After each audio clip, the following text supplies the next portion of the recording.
Hello student, welcome back to the magical science classes. This is Radha Rani and today I am going to start a very interesting topic. You all know about this, the chapter 7 getting to know plants, यानी हम plants world के बारे में पढ़ने वाले हैं। आप सब लोगों ने प्लांट्स देखे हैं और डेली हम अक्रॉस आते हैं उस प्लांट्स के। जब भी हम स्कूल्स में जाते हैं आपने देखा होगा स्कूल में भी छोटे छोटे गार्डन्स होते हैं, उसमें छोटी छोटी घास होती है, कुछ प्लांट्स होते हैं छोटे, कुछ बड़े प्लांट्स होते हैं। या फिर इवनिंग में आप अपने पेरेंट्स या ग्रैंड पेरेंट के साथ पार्क जाते हो, वॉक करने जाते हो ना, इवनिंग वॉक पे, तो वहाँ पे भी उस पार्क में आपने देखा होगा कोई छोटा प्लांट है, कोई बड़ा प्लांट है, कोई काफ़ी बड़ा प्लांट है, डिफरेंट डिफरेंट फ्लावर्स हैं उनके, डिफरेंट डिफरेंट शेप्स की उनकी लीव्स हैं। तो इन सारे प्लांट्स, इन सारे जो स्ट्रक्चर हैं प्लांट्स के, इसके बारे में आज हम इस क्लास में जानेंगे। किस किस टाइप के प्लांट होते हैं, उनकी स्ट्रक्चर क्या होती है, लीव्स किस टाइप की होती हैं, कितने टाइप्स के फ्लावर होते हैं, किस बेसिस पे उनको कैटेगराइज किया गया है, वो सारा कुछ आज हम इस क्लास में पढ़ेंगे। तो पहले हम प्लांट्स की बेसिक स्ट्रक्चर जान लेते हैं कि बेसिक स्ट्रक्चर क्या होती है। इवन मैंने आपको प्रीवियस क्लास में बेसिक स्ट्रक्चर के बारे में बताया है, फिर भी थोड़ा सा इस क्लास में जान लेते हैं। उसके बाद हम कैटेगराइजेशन पे चलेंगे कि इन प्लांट्स को किस बेसिस पे कैटेगराइज किया गया है। तो this is a plant and these are the roots. ये कहाँ रहती हैं? सॉइल में डिप रहती हैं। And this is upright stem, ये stem है upright, and these are the leaves, and this is flower and this bud.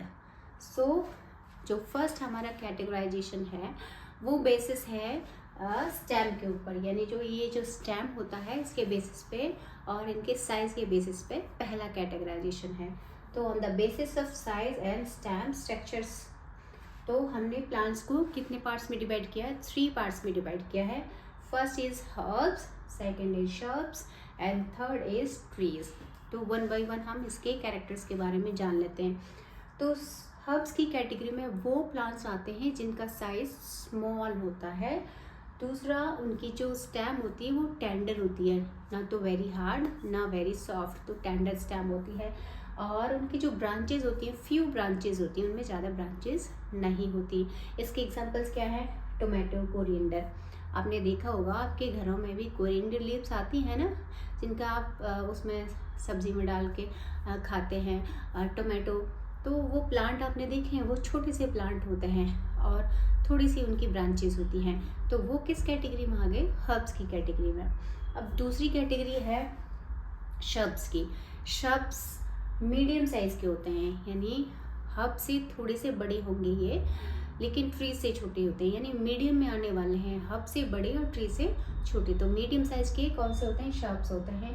इनकी ब्रांचेज जो होती हैं, यानी इसमें ब्रांचेज होती हैं, लेकिन कहाँ से स्टार्ट होती हैं? बेस से स्टार्ट हो जाती है, यानी जहाँ रूट होती है, रूट से जस्ट अपर उसकी ब्रांचेज स्टार्ट हो जाती हैं। और जो ये श्रब्स होते हैं, इनका जो स्टेम है वो हार्डर होता है बट नॉट वेरी थिक, यानी स्टेम हार्डर होता है लेकिन वेरी थिक नहीं होता, यानी ज़्यादा मोटा नहीं होता। इसके एग्जाम्पल देख लेते हैं। एग्जाम्पल है लेमन रोज़। आप लोगों ने देखा होगा लेमन रोज़, तो श्रब्स की कैटेगरी में आते हैं।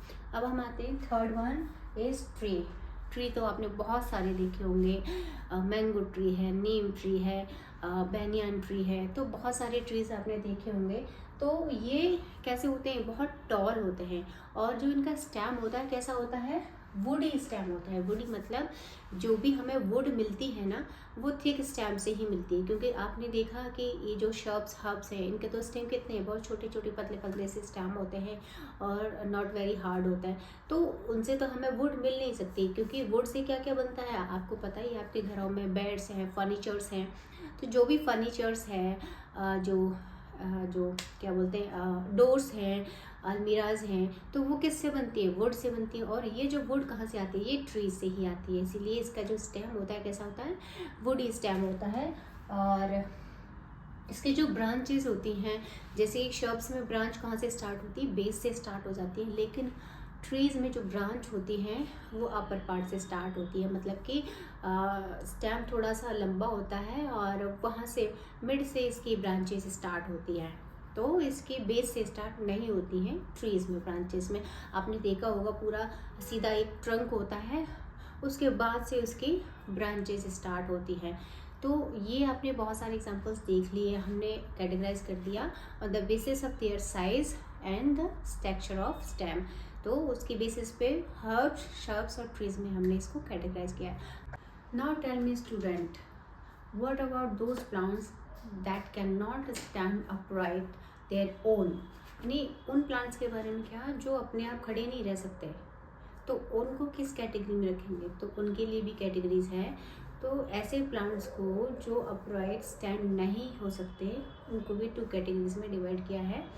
फर्स्ट है क्रीपर्स। यानी कौन होते हैं क्रीपर्स? कौन से प्लांट्स होते हैं? यानी वो plants there stem is weak and can not stand upright, यानी जिनका स्टेम बहुत वीक होता है और वो अपराइट स्टैंड नहीं कर सकते।